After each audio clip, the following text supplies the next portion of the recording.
باب الثمر مع الضيف والاهل.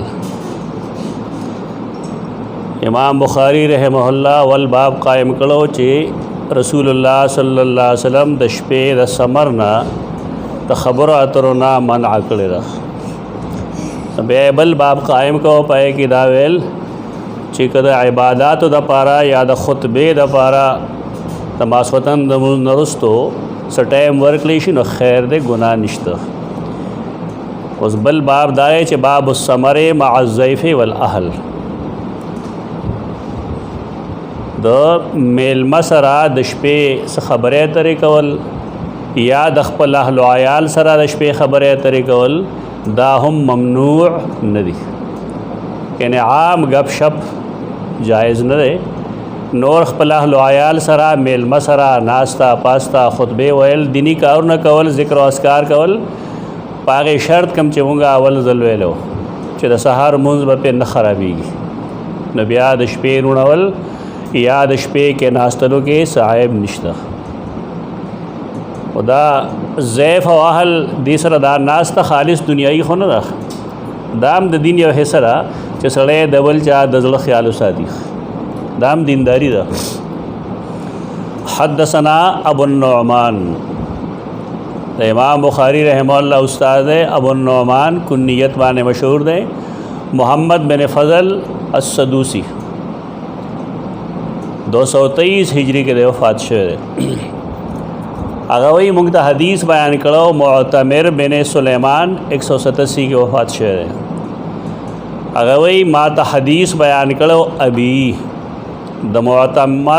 معتمر بن سلیمان پلار دی سلیمان بن طرخان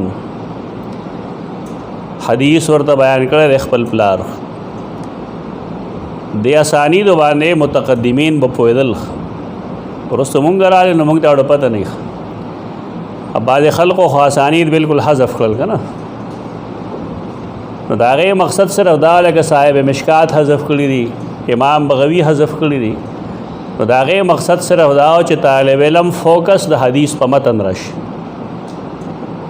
د هغې دغه مقصد و هغه یو انتظامی مسله خورستو خلق راغی ناغي بالکل د حدیث ناړو سند لري کو او دلته کې یا بالفرض په نورو کتابونو کې د صحاح یا د نورو کتابونو کې متون سره اسانید شته خو خلق په پويږي نه او د بار چې څوک اعتراض وکړي چونکه فنی نه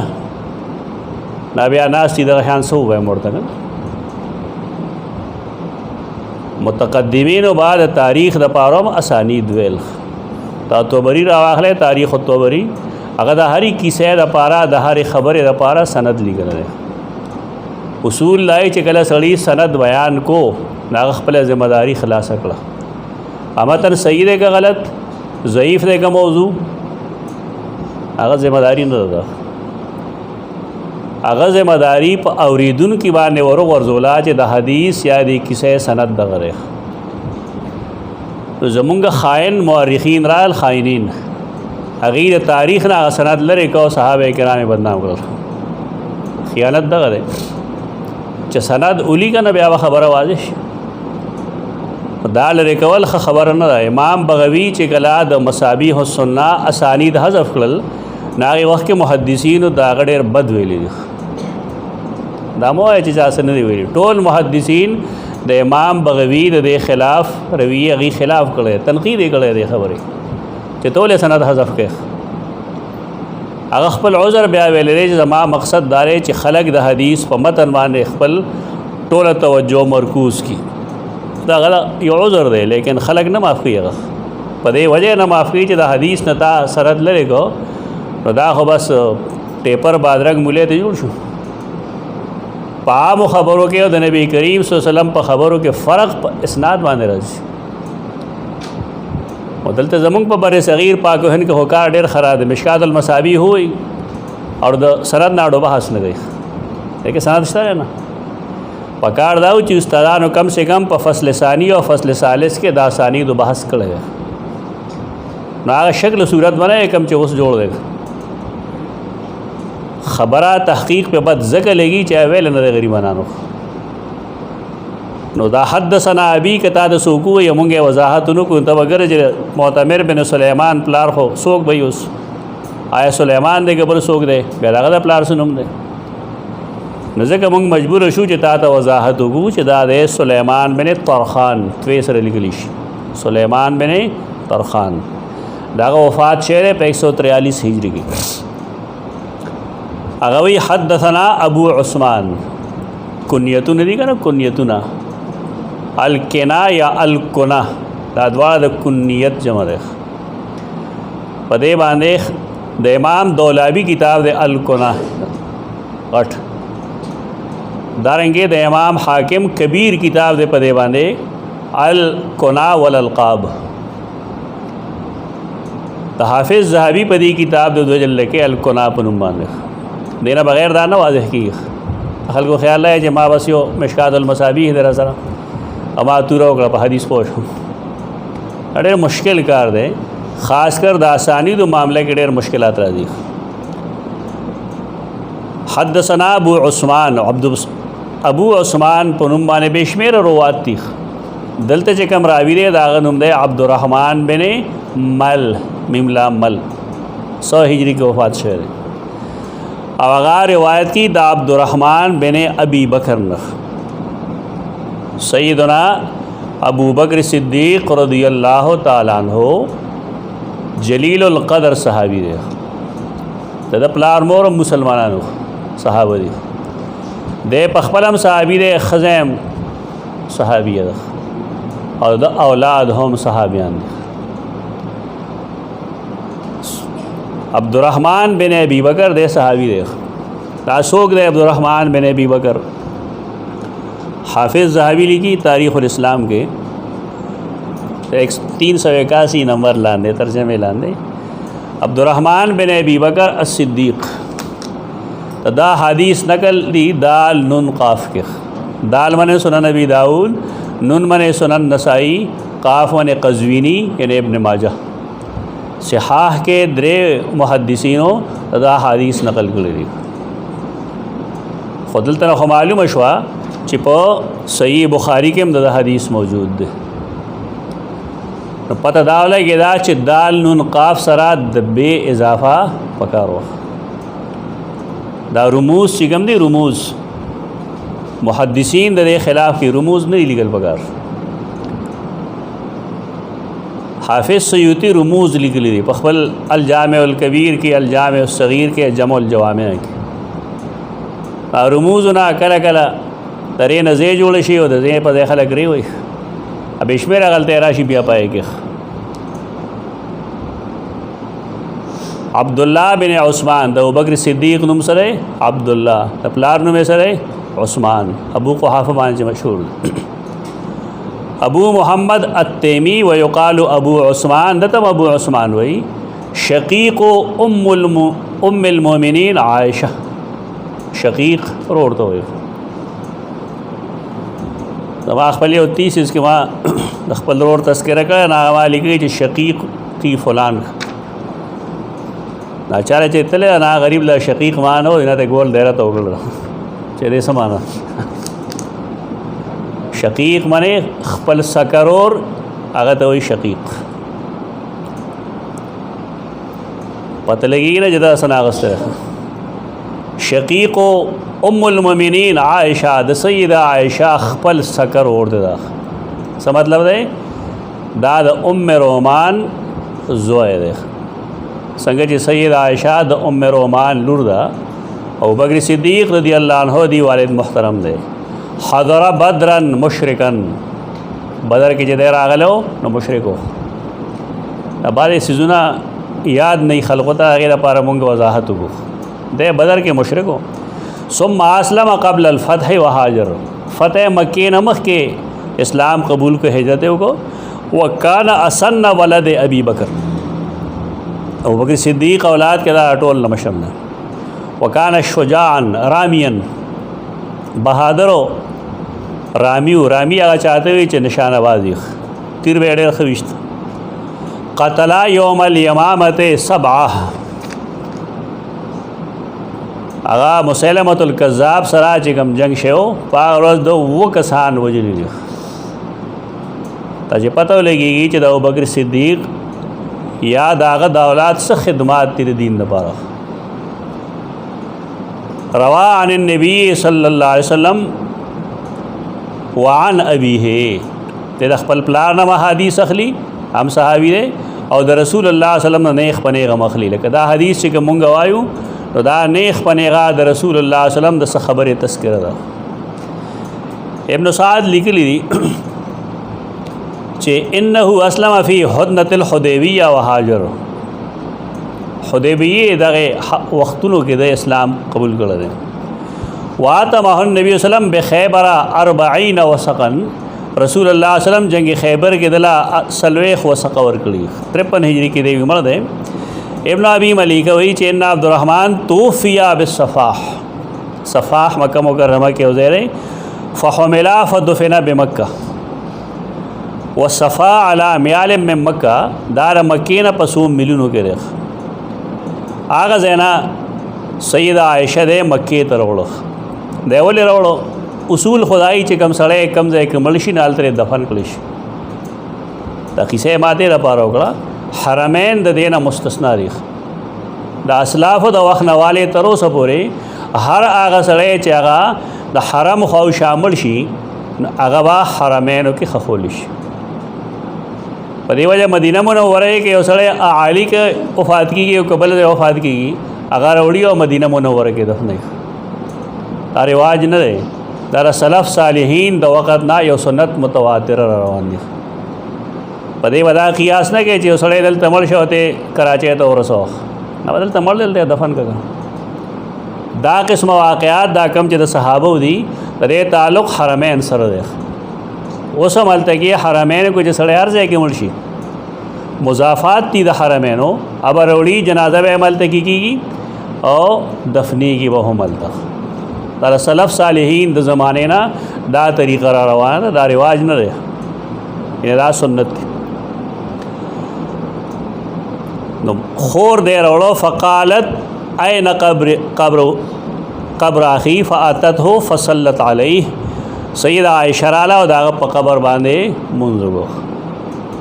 دلته خلک دا وایي چې صلت علیه څه معنا ده؟ دعا یې ورته وکړه. د صلات سره کې چې اعلی راشي نه دعا ته نه وایي. صلی علیہم ان صلاتک سکن لهم،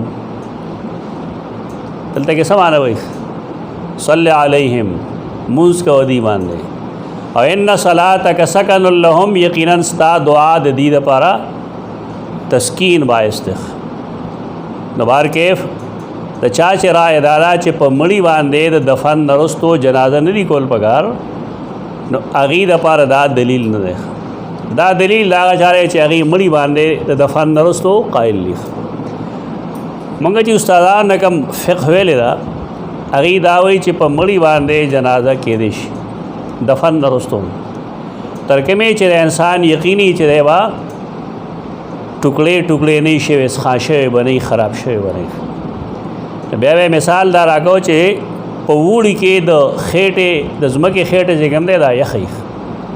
نو دې کې 2-3 ورځې مړی نه خرابېږي، او په وړي ژمي کې د ځمکې خېټې چې کوم دی نه ګرمه نو یې کې مړی خرابېږي. دا فقهي استدلالات دا خوند کوي، دا اختلاف هم خوند کوي. خو خلکو د دې نه د کفر او د اسلام یو جنگ جوړ کړی. دا د کفر او د اسلام جنگ نه دی، دا اجتهادي نظری اختلاف دی. او چې کوم معاشره کې علم موجود وي او ازادي موجودی نو فکری اختلاف با ضرور وي. خو دې فکری اختلاف باندې خلک یو بل د اسلام نه نو باسي. البته زمونږ علاقو کې دا کار دی چې که څوک د امام ابو حنیفه خبره نه مانی دا کافر وایي، او که څوک د اهل حدیثو اتباع نه کوي نو هغه نور ته کافر وایي. دا دواړه کافر نه دي، دا یو غلط انداز دی. دا فقهي اجتهادي اختلاف دی، فقهي اجتهادي اختلاف صحابه کرام میں اس کے موجود ہو، دا تکفیر تدلیل باعث نه دي. بار کې دا عبد الرحمن بن ابي بکر دی ان اصحاب الصفه كانوا اناسا فقراء. صفا دا موږ ورته دونکاچه وایو، نوې نسل خو دونکاچه نه پیژني، ځکه هغه نشته دینه تخته پوش پیژني او نه دونکاچه پیژني. پخوا و تختپوش هم په کورونو کې او په صحن کې و دونکاچه وه. دونکاچه اصل کې دکانچه دی، فارسی لفظ دی. دکانچه باندې یا ډپا چې پای باندې خلق ناستی سره پارا ناستی. اوس پخوا چې کله عربو کې دکانونه نو نه به دغه شانته په بازارونو کې صفې جوړ کړي. ایکې بناستو خپل سامان به خرڅو، سار به ټوکرې به کې هو دی دروازه په ټور دغه ته ناستو. ماښام چې بدل خپل ټوکرې به واغسې وستل دغه دکانونو. دا وروستو بیا ترقی نه وروستو پاخه عمارتونه یو څه بل څه جوړ شوي. نو دا دکانچه ورته شاید ویلم په دې وجه شي چې په دې به دکان پروت و. نو بار کې زمونږ علاقو کې دونکاچه چې کوم وه هغه به اکثر د اوبو په خوا کې وه، د کوهي په خوا کې به وه. بیره میره یا څه بوټې به ورسره هم کرلی شو. د هغې ثقافت یو جدا خوند و. خلک به کېناستو، په یوې منځونه کول، د شپې تلاوتونه کول. کاش چې هغه ټایم بیا واپس راشي، واپس نه راځي. هغه ډېر بهترین ټایم و، ډېره سادګي وه. تختپوش به اکثر دا چې ښځه به ودېده نو پلار مور یا تره ماما به ورله تختپوش کو د لرګي. هوایې سره ته هغه د دې علامت و چې دا ښځه مونځ ګزاره ده. چې تله وله پلار د کور نه ډولۍ کې به وله قرآن مجید هم ورکوه. دا قرآن خو مناسب نه و. د هغې وجه دا وه چې د زنانه د طهارت او د عدم طهارت پته نه لګي، غیر مناسب و. خو بار کې یو ثقافت و، د هغې زمانې تهذیب و، دا تدریجاً هر څه ختم شوي دي. عربو کې صفا دکانچې په نوم باندې وه. رسول الله صلی الله علیه وسلم چا چې مسجد نبوي زیارت کړي، ملاقات کړي د رسول الله صلی الله علیه وسلم د روضې نه بالکل خپو طرف ته اوس هم یو دکانچه شته دی. په هغې باندې چې کلو کسان کیني، یو 15 یا 20 په کېناستی شي. هسې خو د جمګټې په طور په خلک په سوونو کیني که نه، ورنوت یو ورسره جوخ ناستي. خو چې نه د انسانیت په توګه کې دغه 20 یا 25 کسان به پرې راځي. دغه هغه صفه ده، هغه شکل بحال ساتلی دی چې د رسول الله صلی الله علیه وسلم په زمانه کې دا صفه وه. دا دویمه مدرسه ده. لومبنۍ مدرسه مکه مکرمه کې وه، دارو ارقم چې به ورته وایي، دارو ارقم. دویمه مدرسه په مدینه منوره کې لومبنۍ مدرسه هغه صفه ده. دلته به هغه صحابه وو چې د هغې ښځې رشتې به نه وې، څه به یې وم نخ دغلته به پاتې کېدل. دروازې به خپل محنت مزدوري کوله او د شپې به هغې د رسول الله صلی الله علیه وسلم نه دین وی. بیا دا ښکاره چې کوم سړی محنت مزدوري هم کوي او دین هم زده کوي، دا دواړه یو ځای نه چلېږي. د انسان د طالب علمۍ په ژوند کې د لږ سمول پکار دی چې د خوراک څښاک او لباس کار سمي، چې د یکسویۍ سره خپل سبق ووایي. په دا مونږ انګریزي تعلیم له خدا ترجیح ورکوو، لیکن دیني نه ورکوو. زمونږ معامله خراب شوی هم ځکه دنیا خو یو موهوم څیز دی.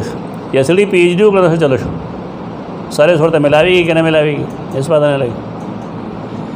لیکن یو سړي د الله د دین کار وکړو، دی نیک دی، متقي دی، نو دی 100% جنتي دی.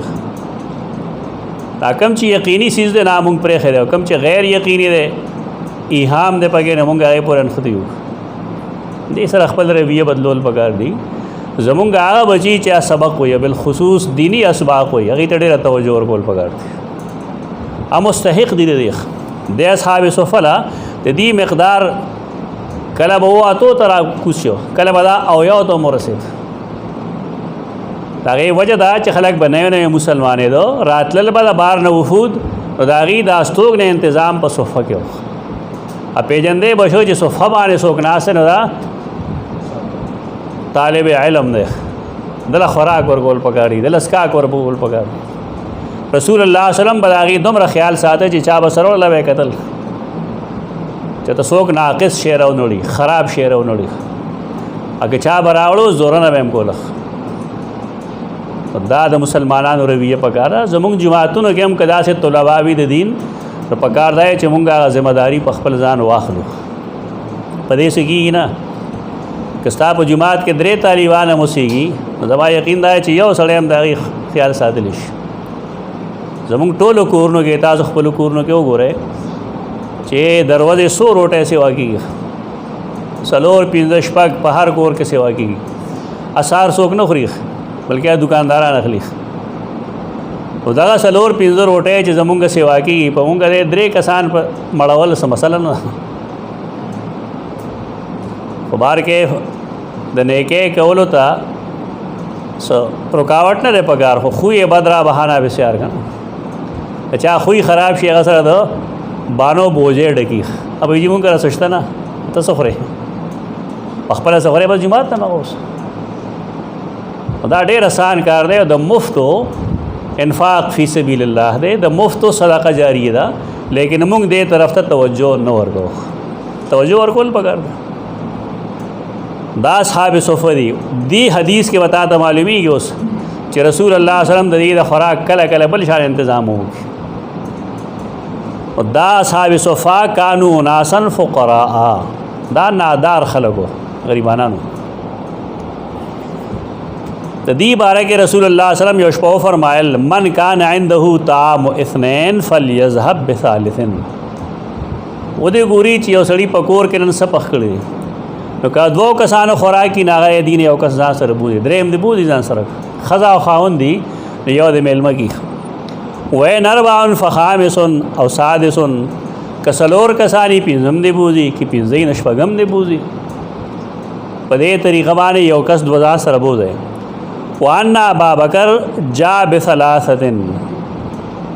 ابو بکر صدیق کور ته درې کسان راوستل. هغه کور پرې خودل حدیث وی دی باندې وډوډه او خوره خپل رسول الله صلی الله علیه وسلم. دا جمله وسره ته یاد اوساده چې رسول ورته اشکال ناراضي. درې کسان پرې خودل کور کې دا مشر زوی دی عبدالرحمن بن ابي بکر، کور والے هم دي ته دیم دی ورته دا درې کسان دا مړو. فانطلق النبي صلی الله علیه وسلم بعشرة، رسول الله صلی الله علیه وسلم ځان سره لس کسان بوتلل. ائمه د جماعتونو چې کوم دي دا ورثه الانبیاء دي، نو په کار دی چې ډېر کسان بوځي. احترام کې وارثان دي، په علم کې وارثان دي، نو په کار دی چې په انفاق فی سبیل الله کې هم وارثان شي. زموږ دې طرف توجه نه وي. ائمه زموږ خرچه مرچه نه کوي. دا خپل قسمت په خپل وهل دي کول پکار دي. خپل خرچو کې انسان د سرخرومي او حس کا غړې ګرځي چې ځای خلکو کې نیم چې د بل لاس ته ناشته. مونږ په خپل انفاق کوونکي یو د الله په فضل. یو سړی غریبي امام نه ځان له مسله ده ا مستثنا دی نه. زمونږ مراد دا هغه امون دي چې دا غي زمکه اشتره جیدادونه اشتره بلا بلا تنخواګان اشتره، دا غي باوجود دازی لګته په چې پتوې ټکه کنه خبره نه ده، ناکاره خبره. رسول الله صلی الله علیه وسلم لس کسان بوتل ته دې سنت نه وي. ها چې سنت دای چې امام نه ډیر بوزي. سنت آی کار ته وی چې رسول الله صلی الله علیه وسلم کړیږي. رسول الله صلی الله علیه وسلم اکثر مالداری خو نشته. قال فهو انا وابي وامي. تو دا عبدالرحمن بن ابي بکر وی کور کې سوګو، کور هو منه کور کې مونږ سوګو، انا و ابي و امي، زما زما پلارو زما مورو. فلادری قال وامراتی، دا اوس راوی وی زوس نه پوهېږم چې د پکې وامراتی ویلو کنه ویلی. البته د ویلیو چې وخادم بیننا و بین بیت ابي بکر، زمونږ یو خادم هم دی چې شریک دی زمونږ او د ابو بکر د کور په منځ کې. یعنی یو خادم داسې دی چې زمام خدمت کوي او د ابو بکر صدیق هم خدمت کوي. څو کسان شو ټول؟ یو پلار، یو مور، یو د پخپلخ، یو د خزا، یو خادم. پنځه کسان شو. ادرې د بار نه راوسته اته کسان شو. ابو بکر صدیق رسول الله صلی الله علیه وسلم. وان ابا بکر تعشى عند النبي صلی الله علیه وسلم. ابو بکر صدیق قال تل عشاء ال توغړه ما خام روټه رسول الله صلی الله علیه وسلم سره خوړه. ثم لبس حيث صليت العشاء دا ایثار شو هلته ایثار شه تر دې پورې چې د ماسخوتن مونږ شو مېلمانه دلته کې ناستي ډوډۍ لري د ماښام راوستي دي ماسخوتن مونږ شو ثم رجع فلبس حتى تعشى النبي صلی الله علیه وسلم بیا دې واپس راغی واپس لړ تر دې پورې چې رسول الله صلی الله علیه وسلم روټه وخوړه فجاء بعد ما مضى من الليل ما شاء الله نو دې راغی واپس کور ته هغه ټایم کې راغی چې ډېره شپه تېره شوې وه قالت له امرأته نو ښځې ورته وویل ما حبسک عن ضیافک ته ولې ایثار شې د خپلو میلمنو نه ولې نه راتلې او قالت ضیفک راوی نه شک دی چې ضیاف ویلو که ضیف ویلو څه فرق نه ورځي قال او ما عشیتهم نا دې تپوس کوي تاغي باندې ډوډۍ نه خورولې مونږ د ماسوتن منځو کا ورالو اتا تر سره ډوډۍ نه خورولې قالت ناغي ورته ویل اباو حتا تجیئا هغه انکار کړو ډوډۍ نه خورو تر کې مې جته نه راغله ستا تر راتلو تاغي انتظار کو قد عرضوا فاباو هغه ته بیا روټه پیش کړې شو ناغي انکار وکړو قال فذهبت انا فاختبأت عبدالرحمن سوئی پلار تیور نه پته لګي کنه شادي شوه سره هم د پلار نه یریږي ځکه چې غلطي شوې ده میلمانه ناست دي او ته په میلمنو ډوډۍ نه خورې دا ښه کې خو دی وي زه خو پټ شم فذهبت انا فاختبأت پټ شم چې پلار به مې اوس زوري پرایا پټ شه فقال یا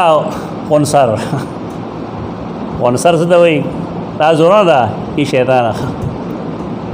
څه کېدو فقال یا عنصر فجدع وسب جدع وسب ما ته سخت سس وویل بدر دې ډېر وویل چې ته به نور شرمېږي د پلار نوم شرمې ما میلمانه راوستي د رسول الله صلی الله علیه وسلم په وینا باندې ته سټ دی وباسه اصول لای د اولاد ذمہ داری دارا چې هغه د پلار د دوستانو خیال وساتي او د پلار د میلمنو خیال هم وساتي او حدیث دی کنه کله چې امام خبره دا حدیث دی یو سړی چې حدیث وي نه په حدیث ته هغه عمل کوي د خپل میلمنو خیال ساتي او د پلار د میلمنو خیال ساتي مناسب رویه د هغه سره وساتي پاگا دے خوراک کا کم گئی حسب توفیق بار کے فرا وقالا کلو لا ہنین خپه دی که نه قارېدل خورئ خورئ لا هنین ډېره څه د مزې خبره نه ده د مزې کار نه دی خو نیمه شپه شوه دا تر اوسه ناسې فقال والله لا طعمه ابدا ناغه وویل زما د په الله قسمي زه به دا چرې ونه خورم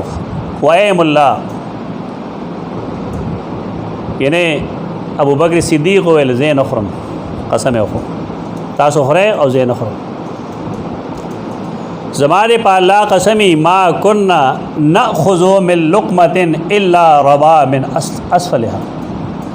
مونږ نه اخسته څه لقمه مگر راختل به ښکاره کېدل به ربا یربو زیاتېدلو ته وایي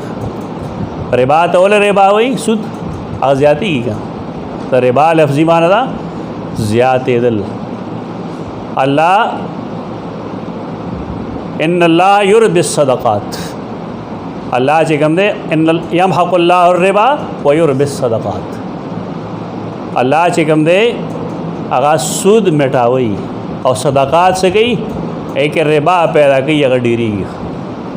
کم سړی چې صدقه فی سبیل الله کوي د هغه لاس الله نه تنګوي او کم سړی چې ورته 200-300 غوټې اچوي که نو بس بیا ناست دي الله ته پته چې د ضرورت نشته که نه دا چې ته خرچ کوې نو ستا به ضرورت وي الله به درکوي تعالی نفاق انفاق او انفاق دا دواړه نفق نه وته دی نفق سورنګ ته وایي سورنګ کې چې د یوې غاړې هوا راځي نو الله هغې بلې غاړې ته وځي، چې د یوې غاړې ورته هوا نه راځي نو بلې غاړې ته هغه نه وځي.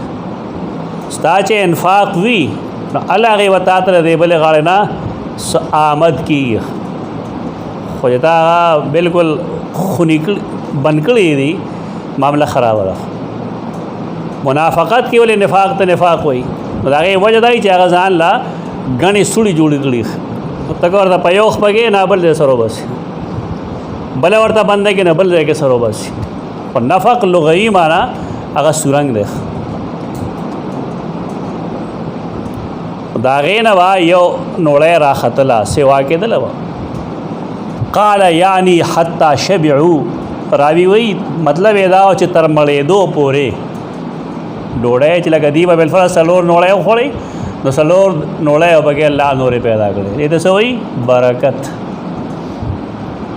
دا برکت دی او د برکاتو مسلمانان قائل دي.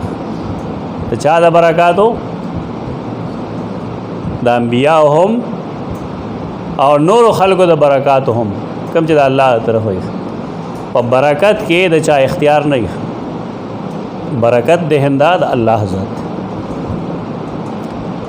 راخیږي دا کېږي وسارت اکثر مما كانت قبل ذلك، او شو دا خوراک دا روټه اکثر دا غنا کم چې مخکې وو. فنظر الیها ابوبکر چې هغې ته وکتل فاذا هي کما هي او اکثر منها، نو دا خو یا بالکل دا مخکنی امر وي یا د هغې نه ډېرې شوي وه. نو خپلې ښځې ته یې ویل یا اخته بني فراس ما هذا، بنو فراس ته د هغې ټبر دی یا د هغې د ټبر د صفت د وجې د هغې کنیت نوم دی. ای د بنو فراس خورې داسې دي. قالت لا وقرة عیني، هغې ویل نه نه وقرة عیني خاوند ته وي که نه، ای زما د سترګو یخوالي. او دا خو عجیبه خبره داسې دي. دا ډېرېږي ولې لهي الآن اکثر منها قبل ذلك بثلاث مرات، څومره چې ما یې وه که نه نو دا د هغې نه دې ځل 3 چنده سیوا ده. ما چې څومره خوراک یې نو دا 3 چنده سیوا شوې ده. دا ګوره کرامت ته الله ورکو سیدنا ابوبکر صدیق او داغه کور والا ده، لیکن داغه په اختیار کې دی سو نه. کرامت نه انکار مه کوئ. مسله واضح کړئ چې کرامت صدور الله د ولی په لاس کوي، خو داغه په اختیار کې نه. څنګه چې د معجزې صدور د نبی په لاس باندې وي لیکن د نبی په اختیار کې نه. فاکل منها ابوبکر هو قسم خوړلو نو وی خوړل دی او ویل انما کان ذلک من الشیطان یعنی یمینه، زما قسم از شیطان لمس کې راغلو تیش کې راغلم تاسو ته قاریدلم نو ما اجازه به نه خورم، کفاره به ورکړي. ثم کل منها لقمه، بیا د هغې نه یو لقمه وخوړه، یعنې چې یو شي کې الله برکت اچولی وخوره. ثم حملها الى النبي صلی الله علیه وسلم، نو بیا هغه روټۍ ټوله وړله رسول الله صلی الله علیه وسلم له. فاصبحت عنده، نو دا ټوله روټۍ تر ساره پورې هغې سره وه، شپه وه ضرورت نه پېښېده. وکان بیننا و بین قوم عقد، او زمونږه د یو قوم په منځ کې یو عهدنامه وه. فمزل اجلو، نیټه پورې شوې وه. ففرقنا 12 رجلا، خلق را جمع کېدل نو مونږ 12 کسان دالته را پاسول، یعنی عهد دی خلق راغلی دی نو مونږ پای کې یو 12 کسان را پاسول. مع کل رجل منهم اناس الله اعلم، د هر یو سړي سره بېشمېره خلک لکه 12 مشران مونږ راواغستل او هر مشر سره بېشمېره خلک دی. الله عالم دی کم مع کل رجل، چې د هر سړي سره څومره کسان دي. فاکلوا منها اجمعون، نو هغې ټولو د دې نه وخوړل، یعنې 12 مشران رال او هر سړي سره دومره خلک دی چې الله ته پته ده چې څومره دي. دا قسمه الفاظ دلالت پدې کوي چې د شمیر نه بار خلق دي. ناغي کومه روټه وخړه ا د شپې چې کومه باقی پاتې وا د ابوبکر صدیق د میلمنو نه ناغه وخړه ته ته ویل شي برکت ینه پلګو کې د ډیرواله پیدا کول دا د الله تر طرف او کما قال دا مطلب چې دا نور خبرې ریشي راوینا نور خبرې ریشي ځکه ورپسې او کما قال وي چې دا سی ویلو یا بل شانته ویلو پدې کې ترجمه الباب سره متعلق څه شی دی هغه دا دومره خبرې چې ابوبکر صدیق راغی ابوبکر صدیق رسول الله صلی الله علیه وسلم سره شپته رغلا د شپې هلته کې بیا خبرې وشوې دا میلمانو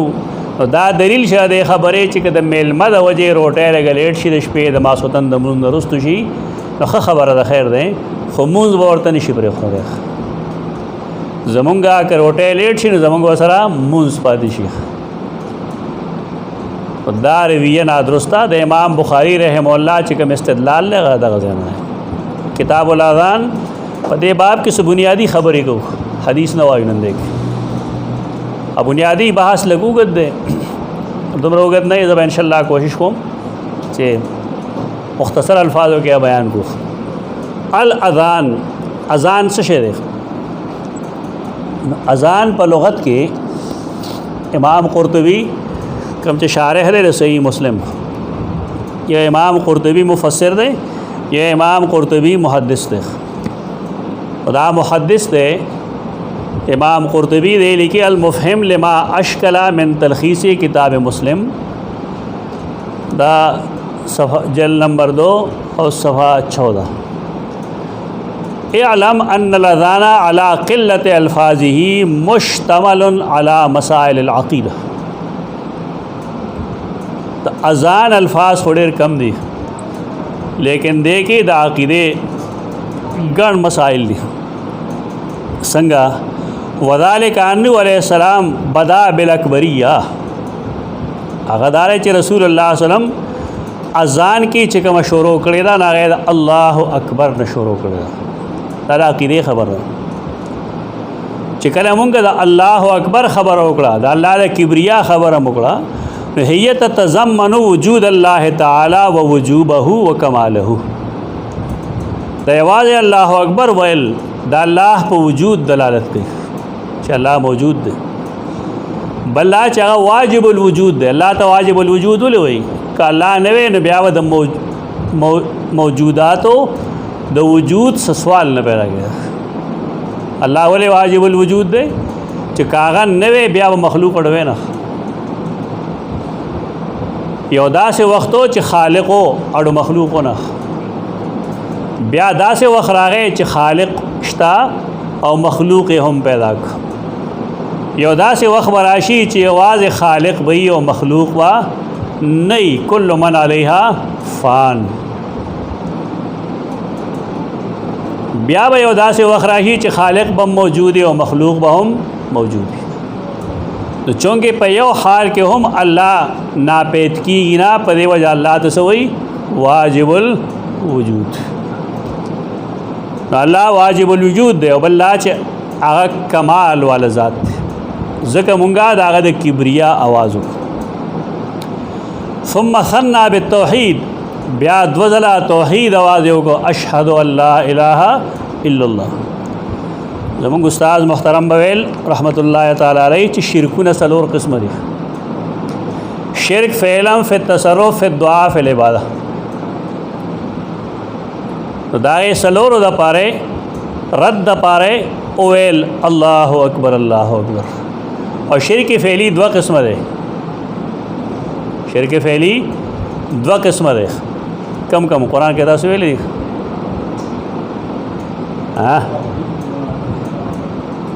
تحریمات تحلیل اور تحریم د غیر الله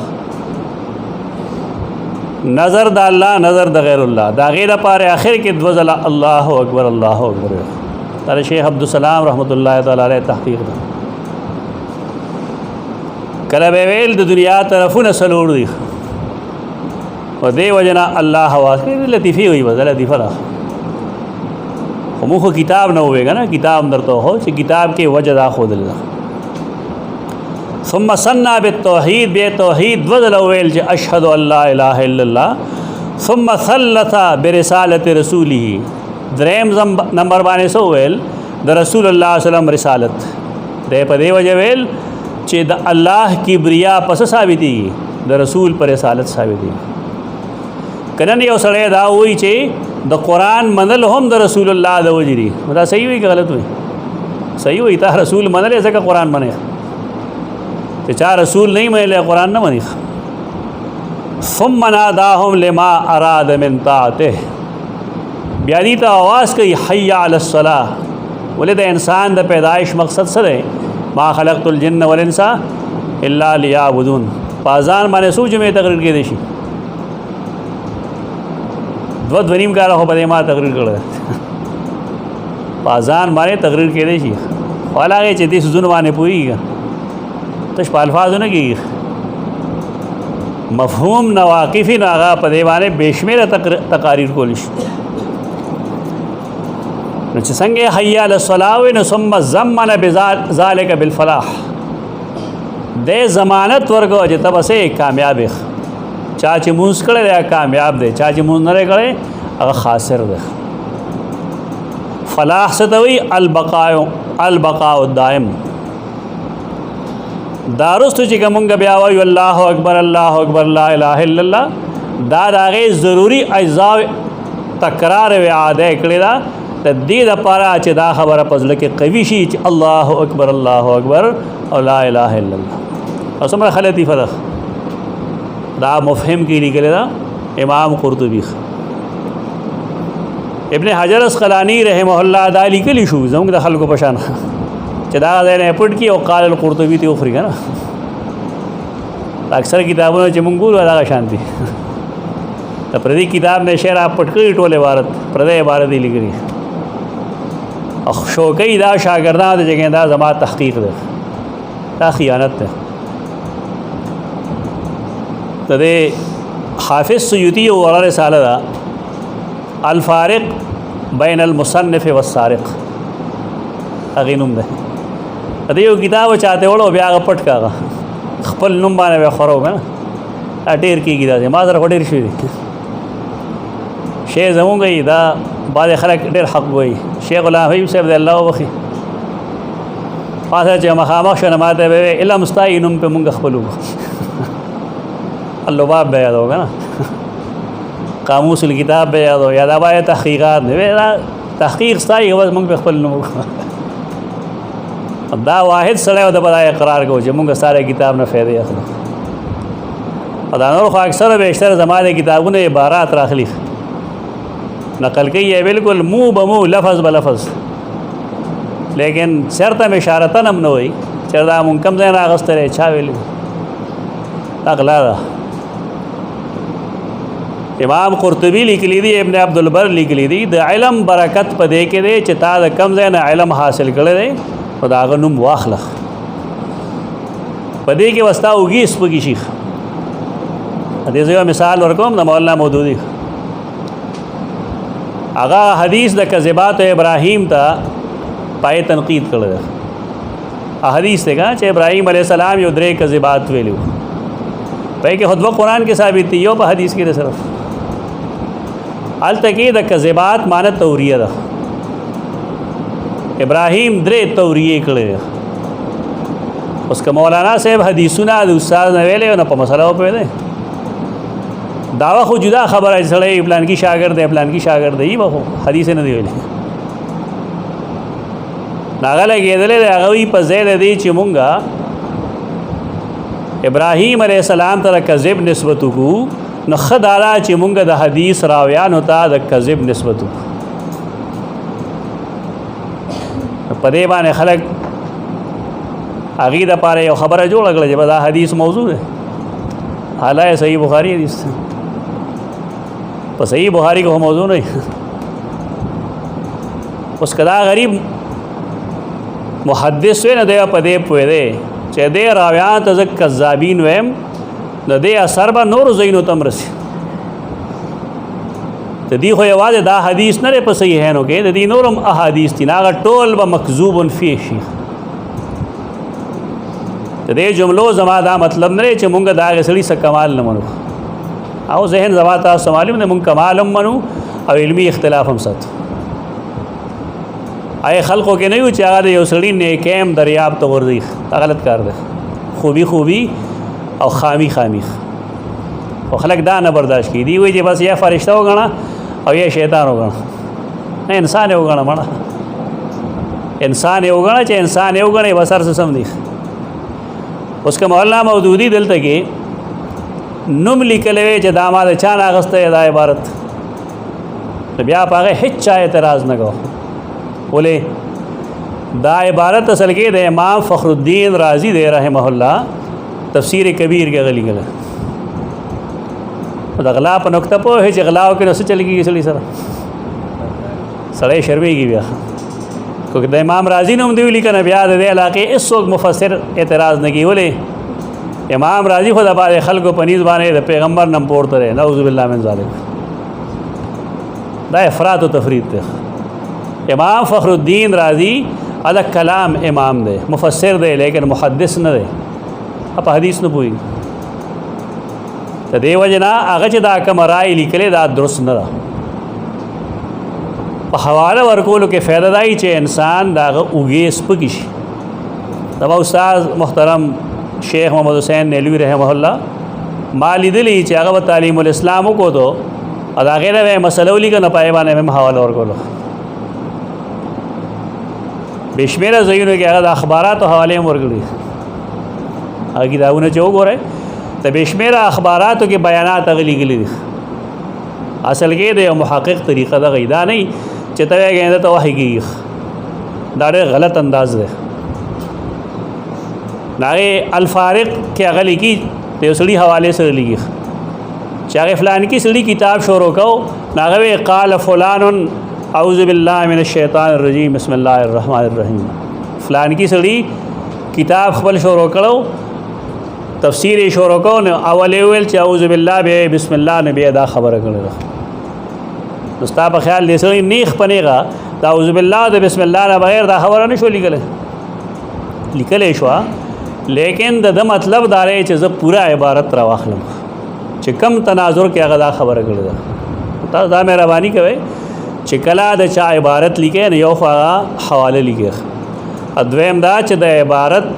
هغه حصے خامخا ولیکي چې پای کې استا مدعا واضح کیږي ټول ولیکي سیاق سباق وسره ولیکي که سیاق سباق لري کی سره نبی لا تقربوا الصلاه په قران کې لیکل دي د سره وانتم سکارا لیکوي چې اوسړي عبارت سے لیکل هغه ټول ولیکي سارے اوسړي خبره کړې ده امداد المشتاق باندې حواله ورکړی چې فلان کی دا لیکلي دي چې خې نه لیکلي مرګ موږ هم نکو چې رسول الله صلی الله علیه وسلم کله معراج للو نا شپه باندې داغه موسی علیہ السلام سره ملاقات شو ملاقات وخت کی خبرې کېده بیا موسی علیہ السلام تاسو کو د رسول الله صلی الله علیه وسلم نا چې تا دا حدیث ویلې چې العلماء ورثه الانبیاء اره ویلې نا علماء امتی کا انبیاء بنی اسرائیل اره ویلې دا انبیاء د بنی اسرائیل دومره کمه مرتبه والے دي چې استاد امت پیغمبران دا غي برابر دي اول خو ځین صاف وساته علماء امتی کا انبیاء بنی اسرائیل دا حدیث نه ده دا سم مقوله ده او د مقولې مقصد داره چې د انبیاء بنی اسرائیل کوم ذمہ داري وي هغه ذمہ داري د رسول الله صلی الله علیه وسلم د امت د علماء کرامو دي مقولې مطلب دغه ده دغه مطلب چې مرتبه داغي بشان ده تبار کې رسول الله صلی الله علیه وسلم د جواب ورکولو کوشش کو خدای کې امام غزالی رحمه الله چې کوم نه نارامخ کې شو او هغه د موسی علیہ السلام نه هغه موسی علیہ السلام ته سلام وکړو چې السلام علیکم ورحمت الله وبرکاتہ دا کیسه ده اوس کنه معراج پښوانه امام غزالی کوم ده نو موسی علیہ السلام ته تاسو کو چتا هو د السلام علیکم پس اعظم لوګ دی خبره سره کې بزرګانو مخې خلک وړي خبرې کوي نو هغه ورته ویل چې داستان الله او تاسو کو چې وما تل کې بیمینه کې یا موسی تا ورته پړ سره ویل چې هيا سای اتوکل علیها واحش علی غنمی ولی فیها مارب اخرى. دا کیسه ویل دا په رد کړې موږ به رد کو. خو دا عبارت کې ترسته وای نه هغه مولانا دې تعویل کی چا چې لیکل د امداد المشتاق کې هغه وی دا چا څه شی دی کشف دی دا چا یو خیال دی حقیقتا نه شیخ. امداد المشتاق دا کتاب دی د مولانا تنویر رحمه الله او دا غي مصنف دی حاجی امداد الله. مناظره کې چا کتاب پیش کړي دارست جمله وسره نه وای یعنی مولانا تنویر دا وی چې چا خیال له مونږ د خیال مرګرته هم نه کو خو بار کې تعویل پکې کړه تعالی پکار دا چې تا تعویل لیکل وي دا شکل به دومره بھیانک نه وي کم چې تا پیش کړه نه یعنی د حواله د عبارت کم لیکلو سره دا خبره خرابواله ډېر زیات شو خطرناک جمله شو پورے لیکل پګاری چې سه عبارت ته پوره لیکه دې د پاره چې پای کې سختی دا یا نرمی دا چې بالکل واضح. حافظ ابن حجر اسقلانی رحمه الله دا سيزونو لیکي د بیا دین ورستو دا وی چې د اذان نمونږ ته سفیدی دي الاعلام بدخول الوقت یو دا فائدہ ده چې دا مونږ ته د وخت د داخلي دو ټایم خي. دویم والدعاء الى الجماعه چې مونږ आवाज کو چې حي علی الصلاه حي علی الفلاح دا دعوت جماعت ته. احناف سے کم دے تصویب حرام گنی. تصویب ستوئی اعلان بعد الاعلان. تصویب یو سنت تے یو تصویب بدعت تے. مبتدیعین دے کے فرق نہ کی ظالمان کم تصویب چو سنت تے ناغا الصلاۃ خیر من النوم دے اور داغی ثبوت دا رسول اللہ صلی اللہ علیہ وسلم نشتر اگے تا فقہا تصویب ہوئی حدیث کے اگے تا تصویب نہ ہوئی. دا تصویب دا کم چې خلق کئی دا بدعت ده. اگر دا چې بانگ ویلی شوی خلق نه راځي تو چې 10 منټه پاتې شي بیا به یو سړی سپیکر ته ودرېږي الله وخت جماعت خالی دی جماعت ترش دا تصویب بدعت. علماء احناف دې ته بدعت وایي اسوک چې سنت وی نا سنت الصلاۃ خیر من النوم تو د فقهاو په عبارات او فیدل دام کار ادارت دام یو کار دی مشکل کار دی داغي مراد الصلاۃ خیر من النوم دی. ډیر په چې کوم روایت خلق پیش کی چې دا پکینو بلال دا سے ہوئے رسول الله دا ہوئے هغه روایت موجود ہے مجموعہ کے مالک ده دا سے خبرې نشته دا اذان سره باقاعده حکم وده دی چې دا ویل شي الصلاۃ خیر من النوم. دریم و اظهار شعائر الاسلام شعیرہ علامت ہوئی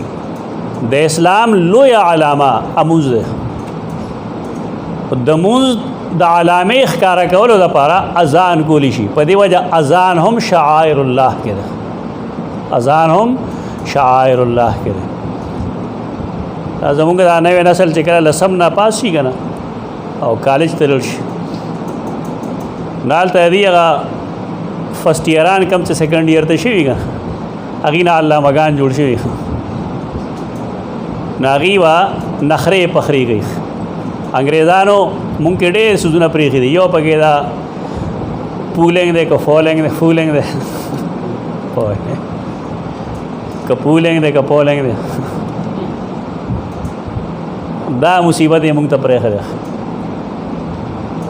د هغې دپاره ښه طریقه دا چې د بار نه کم نوې لکان راشي نو پکار دا چې زاړه لکان هغې بوزي میلمانې کی کینټین ته بوزي چای مې پې اوس کوي روټۍ پې وخوري سم ځای ورته وښیي دا کار جماعت اسلامي والا کوي. خلک وي د هغې هول دی یونیورسټو کې کالجونو کې به نه تاسو هم شروع کړی داسې هغې دپاره باقاعده فنډینګ کېږي یو ښه خبره ده چې نوې طالب علم کم راشي خلک وي سکولونو کې کالج کې خرابېږي کالج کې نه خرابېږي دا په ریویو خرابېږي چې طالب علم ته هلته بوځي لومبی وځي او هلته کې تا نارنج کټ کړي په منځ باندې هغه په سایه کې ګندګړي وغیرہ په جامو باندې مګي نو ستا په خیال دی وسو چې دا تعلیم یافته دی کدا کوچه او تعلیم یافته کوچه بس چا مهر جوړ کړی دی باندې لګي د کا کاف دی فرست ایئر تړمبني کلچر ګوټه دا خو ازادي نه ده دا حیوانیت ته خالص دا آزادۍ د پاره چې کوم اصول دي هغه دای چې سره هغه کی نه ځان سره دا هیلپ کی فارم ولړ کی چې کم ځای کې کمزوري یا ورته خو کار سم شي ناغي د ټول نه لوی ګستاخی داګي دوی بانګ وای مدارلته کې آیت دې پیش کړي اذا نادیت من الصلاه اتخذوها هزوا ولعبا منافقین کار سو اذان پورې ټوکی ګور زما د زړه دا درد په دې وجه باندې چې ترکه پورې خیر آباد کالج کوم زما سټوډنټانو ودا چل کو ما وړه سخته سره منه کو لیکچر مې واقعا په دې ورکو چې دا چل مګوي ا ګناه کبیره ده ولې ځان نفاق کړه دا عملی منافقت ده اذان پورې خندنه کول چې غریب بانګ شروع کی دې یې وای چې چرګ بانګ وای دا طریقه نه ده حیوانیت ته خالص دا یو منفی رویه چې کم زموږ د شاګردانو کې راغلی ده ادا سميږي چې کم درې سلور 15 کلمات تیر کړي خیر آباد کالج کې د الله په فضل کذب نوم وم نو طلبه ولا شي نه کو دا طلبه پوېږي په دې باندې مسعود سلام دا سه واقع شوی و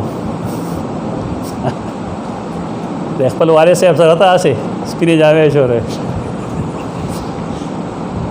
حالته کالج چوک کې و چړته کې بار طالب علمان دی لري خیال الله وجه هم غره دا به مخکړه یا د والد صاحب ډېر غپیو الله دې وخی هغه ته دې نه خلاصو پرې چې عادت شي بلکې الواس هم راځي کنه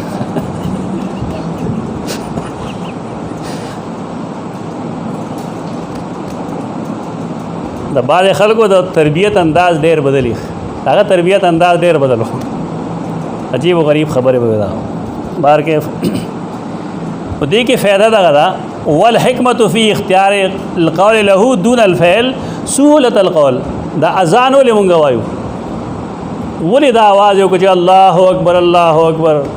اشهد ان لا اله الا आवाज لولې ترجیح ور کوي په دې ترجیح ور کوي چې عملاً د الله کبریا ثابتول دار چاکار نه غوړي عملاً د الله کبریا ثابتول دا د ډېرو غټو خلکو کار نه دی دا وینا کار خاصو کولی شي دا وینا کار ارسو کولی شي وینا کول اسانی عمل کول ګرانی زګه دلته ترجیح ورکړه اذان باندې بلای چې دا په هر زمانہ او په هر کلی کې په هر مکان کې خلق الله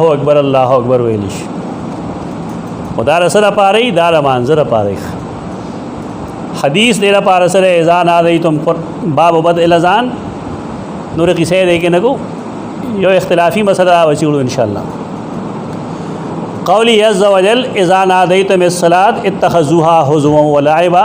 کله چې تاسو आवाज وکړئ د مانځه لپاره نو دی هغه پورې وشت ټوکی کوي ادا په دی وجه کې چې ذالک بانهم قوم لا يعقلون دا داسې قوم دی چې د اسلام عقل لري د اسلام نه نادان دي بیا سورۃ الجمعہ آیت پیش کړل چې اذا نودي للصلاة من يوم الجمعه په دی وباس کو خپل ځای کې چې جمعې پر سونه داګانې وي اذان تاریخ هم داغه نه خيو یو مختصر مسله خيو هغه دار چې آیا رسول الله صلی الله علیه وسلم په خپل اذان کړه دی کنه دی کړه دا یو مسله ده د ټول نمخې امام سهیلی رحمه الله په دې قلم اوچت کړه دی دا هغه روض الانف دی الروض الانف ابن هشام چې کوم سیرت لیکل دی السیرۃ النبویہ هغه شرح ده دا ته جل لګی دا یو جل نه ده دا ډېر د کار کتاب ده امام سهیلی ډېر لوی سره ده د ابن قیم بعضی کتابونه دا سری چې داغه لفظ تدې سړی د کتابونو نه ماخوذ دي خو د کتابونو مندل کیږي نه ودا الروض الانف ته ژوند دی او التعریف والاعلام د یو بل کتاب دی ژوند دی نور د کتابونو ځای شوی دي هغه پخوانو جنگونو کې کومه زمانه کې چې د قاضي تورپشتی د قاضي بیضاوی او دارنګې د الميسر او د امام طیبی کتابونه ځای شوي دي. د تاتاریانو حملې وي هغه زمانه کې دې ظالمانو زموږ ډېر علم خراب کړی. تاسو که د بدایع الفوائد کو دا هر دویمه کرخه کې با د امام سهیلی نومي دا ډېر لوی عالم دی، نهایت لوی عالم، پوهه سړی ډېر زیات. نو دی لیکي دلته کې د خپل کتاب کې جلد 4 صفحه 188 کې واما قول السائل هل اذن رسول الله صلی الله علیه وسلم بنفسه قط. د سائل دا خبره کول چې آیا رسول الله صلی الله علیه وسلم چرته کې پخپلا اذان کړی دی. فقد روت ترمذی من طریق یدور علی عمر بن الرماح.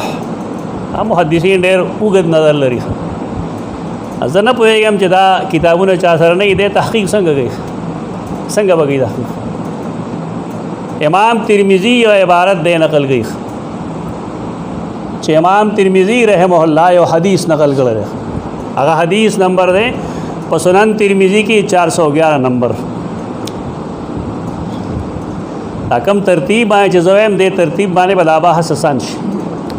حدثنا يحيى بن موسى حدثنا شبابا بن سوار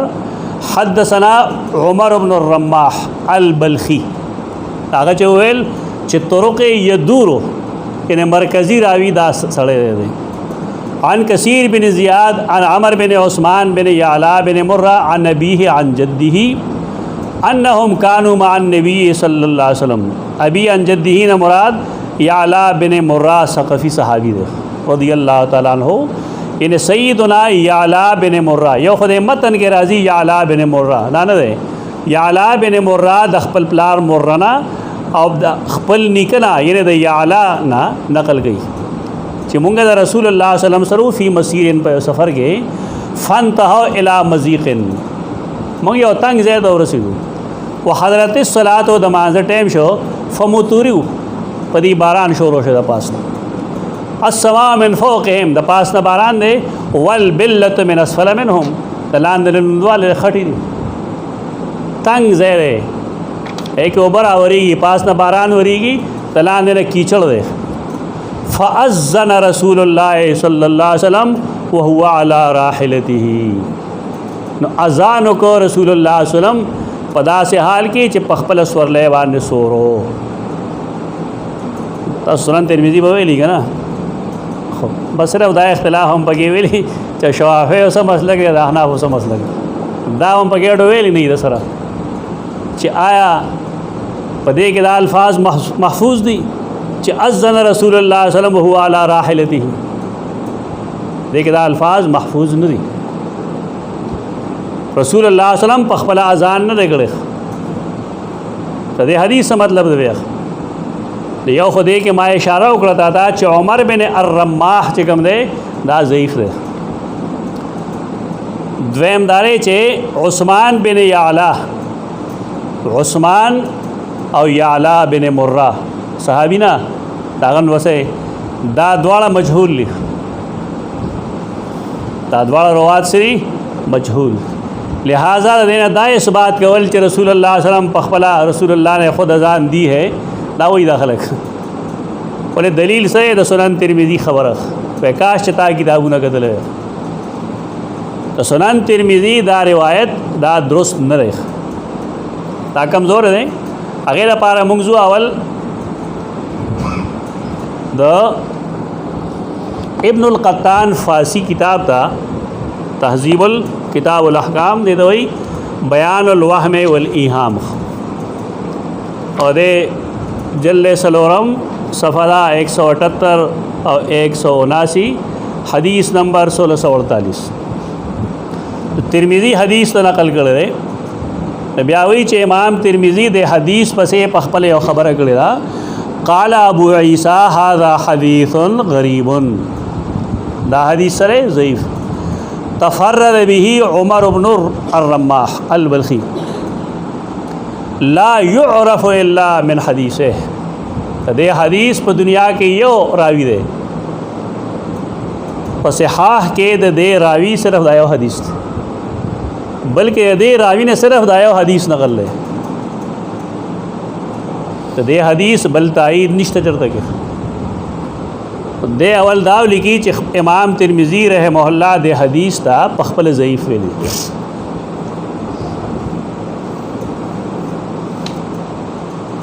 وقد روى عنه غیر واحد من اهل العلم ثم لم يزد على هذا امام ترمذی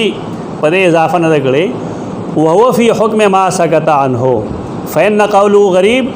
لا يقضي له بصحة کہ امام ترمذی تو ضعیف ویلی دی دې مطلب دا نه چې دا صحیح دی دا ضعیف دی یا دا حسن دی نه مطلب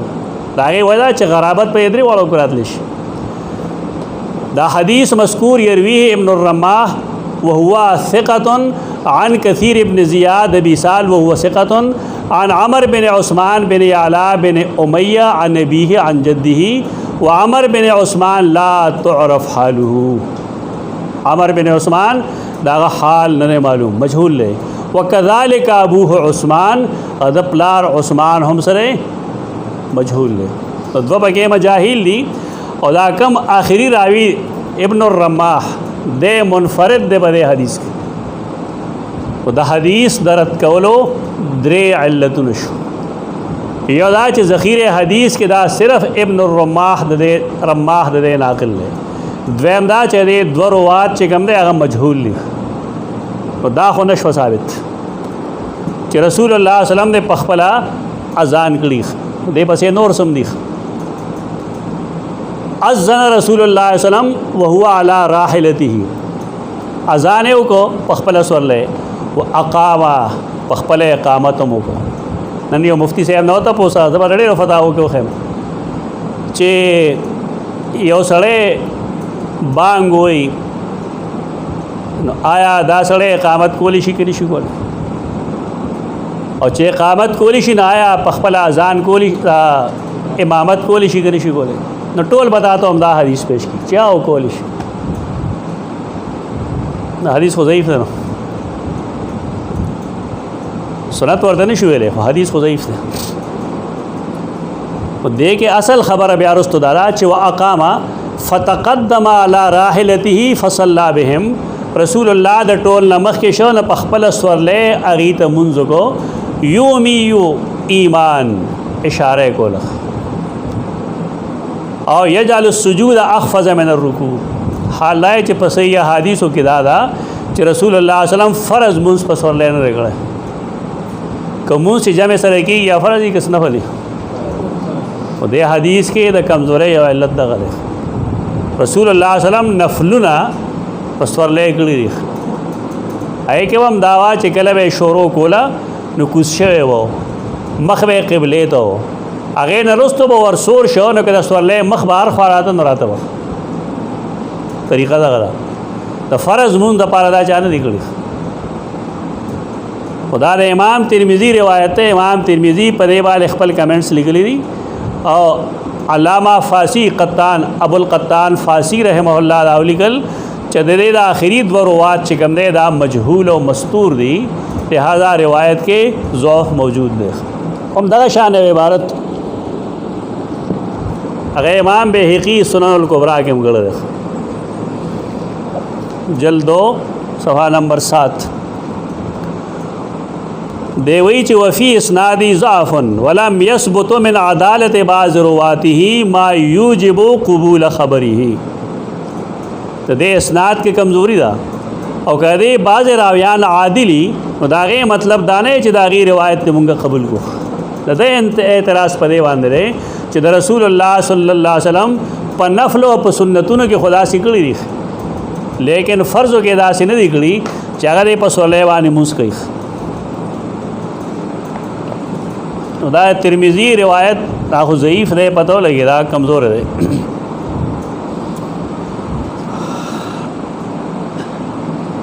دا شان روایت امام دارقطنی هم لیکل ہے سنن دارقطنی کی دا جلدو صفحہ 219 اور 220 بالکل آغا سند دے کم سند چ امام ترمذی دے اور بالکل آغا الفاظ دی وحضرت الصلاۃ فقام المؤذن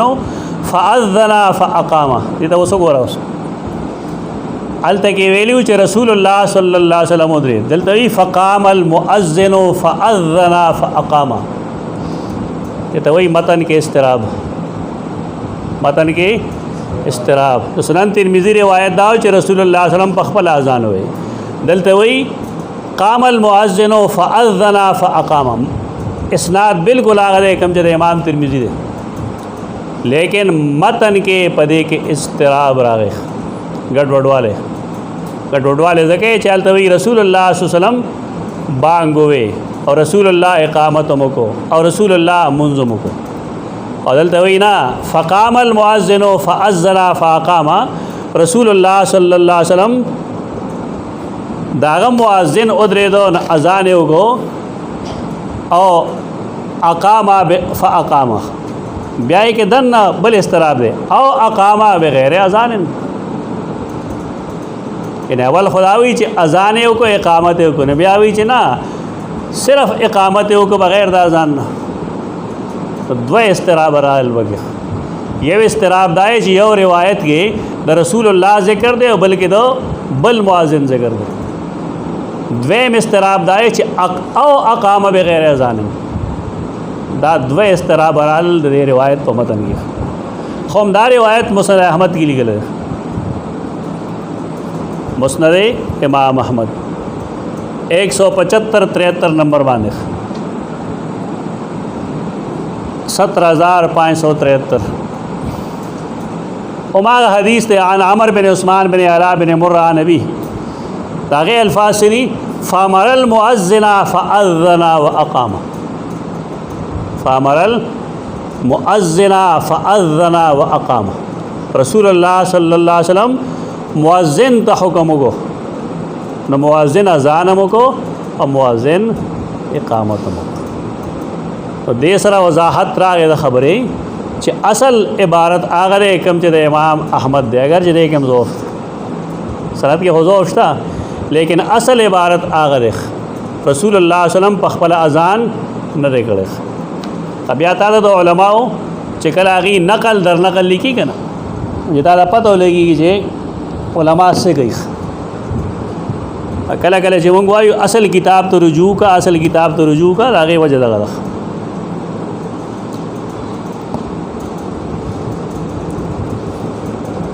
المجموع شرح المہذب 4 جلد 4 صفحہ 172 حدیث خطاولی دو دا سے ڈیر روایتوں نے دی لک الانبیاء احیان فی قبورہم یصلون حدیث ہے ضعیف ہے فتح الباری کی لکھ لی اسنادہ جید خلق رواخل نستاز ترک بے بیا ٹوم بھی جگہ اسنادہ جید ہوئے ویدا ڈیرے وڑی خبری دی تانے کتابوں نے قتل دی خام خام مایا ہوئے کہ یہ عبارت لکھ لے اور پتہ کہ حافظ ابن حجر عبارت ما لکھ لے تو راوی دا زوح پبارک اب آگے یہ سڑی کمنٹس لکھ لی جے مایا دی جے دا خیانت کر دا الفاظ خود ابن حجر ندی دا الفاظ چکم دے دا حافظ ذہبی دی دا غا نقل کری دی اور بیا رستو دا غی تنقید کر دے مائی کتاب آنے کار کو نا میرا خبر بخکارہ کو بعد خبر منگ قصدن نخکارہ کو اصل کہ ابن حجر اسقلانی نا غلطی شوئے دا حافظ ذہبی چکم راوی تک کذاب و متکلم فی ہوئی یا صحیح ہوئی ابن حجر اسقلانی پائے کہ خطا شوئے دا تو چکم تحقیق اگر کی نا غلط تے اور آگے تغلید گانے وجہ دا وجہ مالی کلم دے مونگا خام خواہ دا مشن نہ دے چی مونگا مشرانو غلطے ہو خیو سڑے دیو چکلی بیا با خود کیا خبر کار پاغیبانے پورا کے دو حافظ ذہبی ما غیر راوی تا متکلم فی ویلی دی ابن حجر ورطم ویلی بدا کا پورا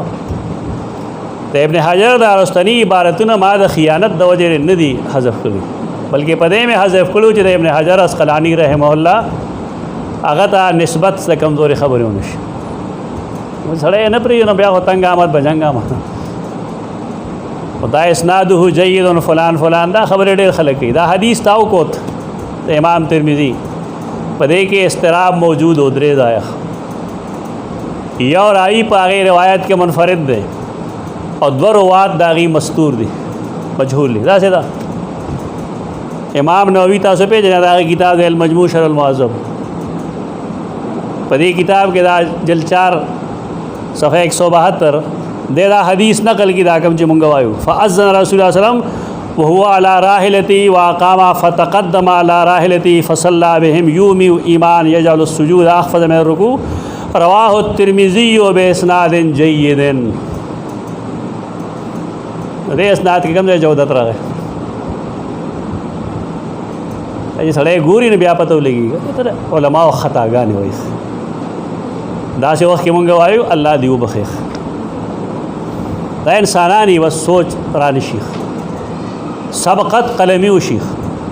تو دے مطلب شرمول نہیں دلتا کی دے لگی رواہو الترمذی باسناد جید. دا میں دے دا پار روڑتا تھا چھ تو پوشی پا خبر وانے چھ دا روایت جید نہ رہے بلکہ دا خو مسترب حدیث تے درے استراب دی پکیخ یو کہ نسبت رسول اللہ تک یو کہ نسبت سڑی تک گئی یو کہ بیا اذان اقامت دواړه کوي یو کې صرف اقامت کی اذان نه کوي. یو راوی دی متفرد او داغه نه صرف دا یو حدیث نقل لے دا صرف یو شاګرد دی غرابت پکې دا غره دو روات دې چې کوم دی مستور دی یا مجهول لی مجهول الصفت ته مجهول الصفت راوی روایت قابل قبول نہیں لیکن جودت ته کوم دی نه دا د لوی لوی علماء حالیخ ابن حجر اسقلانی دلته کې لیکل دا خدایم اسے بھی سام سونگ گیا ہے دلته ایسا دی ویلی اینه دو هم لیکلی دی دلته متن دی دی چې قضا جزمن نووی چې ازدن مرتن فی السفر وعزاه للترمذی وقواه نسبت ترمذی ته غړره او د حدیث ته قوی ویلي سګتا له خاموش پاتې شه دا ځای خو پکاره ته لګي دا قوی نه دی حدیث لیکن راشي دا دبل کتاب تلخیص الحبیر تلخیص الحبیر کی لګي نمبر جل کې صفحه 522 کې قال عبد الحق اسناد صحیح دا لوهم ولیهام چې کوم دی دا عبد الحق احکام باندې لیکل شوی دی پاره حواله دی ورګي چې هغه وی چې اسناد صحیح دارنګ نووي وی چې اسناد حسن خدل تخاموش لینا پاتې کیږي وضعفه البيهقي وابن العربي وابن القطان مطالعه کې دا فائدہ ښه تو خبروب کې راشي چې امام نووي چې حدیث سند جيد او موږ په ځپه دې کمپرمایز نو کوم کم څه کوم زلټو مغا چې جودت پکې دی ولې چې تور ته جيد وي دغه مخاص چل دا قتل په کار دی دا علم حدیث چې ګران شي په دې وجه ګران شي دا په یو چیز باندې کې چې ته ما سره یو کتاب ده د دې لپاره هزارها کتابونه پکاري ضعف البيهقي وابن العربي وابن القطان ولي لحال عمرو ابن عثمان ولي عمرو ابن عثمان دا غریب صحابي دی یو شاګرد لري دته هغه نور پرې خو دا نور اسنادي کمزوري چې پکې وا اخري دوه روات چې هغه مجهول دی هغه بیا هم پرې خري دته موږ تساهل وایو لیکن تساهل فی آخره تساهل فی آخر کلامه خپل کلام آخر کې بیا د تساهل نه کار غستره دا عمر بن عثمان بن سیار الکلاوی چې کوم دی کنه امام برزائی وی ما د تذکرہ وکړه د ابو زرع په مخ کې فکلها وجو ناتندې چونګه داسې واسا ثنا علیه ډېر بدر دی دوی امام نسائی وی دا عمر بن عثمان چې کوم دی متروک الحدیث متروک الحدیث هغه راوی چې کذابی چې کله په پیغمبر دروغ وي او دا هغه روایت موضوعي چې عام حالاتو کې دروغ وي نام راوی دروغجن دی لیکن آتا متروک وي وضعف دار قطنی امام دار قطنیم دے راوی ته ضعیف وي معلومه موږ ته دا شونن چې دا کم روایتونه په دې سلسله کې لیکلي دي چې رسول الله صلی الله علیه وسلم په خپل اذان ویل دی دا روایتونه صحیح نه دي. دې باندې امام سہیلی رحمه الله رسولی دغه مختصر جمله ویلې وا روت ترمذی من طریق يدور على عمر بن الرماح يرفعه الى ابي هريره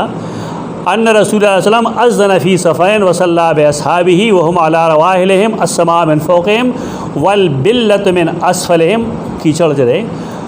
فنزع بعض الناس بهذا الحديث انه اذن بنفسه. کم خلق چې داوی چې رسول الله صلی الله علیه وسلم په خپل اذان ویلې نغي استدلال د دې حدیث نه کوي. نزع خبره دې نه راخلې دارنګه دا حدیث مسندن سندن بیان کړي دارقطنی په اسناد د ترمذی بار کې دا ټول خبره ده کړي دا خدای بیا وی چې الا انه لم يذكر عمر بن الرماح ووافقه فيما بعده من اسناد ومتن. امام دارقطنی چې روایت بیان کړي دا عمر بن الرماح نه لیکل دویم دا چې متن کې هغه شانت نه ده کوم چې امام ترمذی ده لکنه قال سوى له ما عبارت خیر ہوتا تھا کہ فقام المؤذن فاذن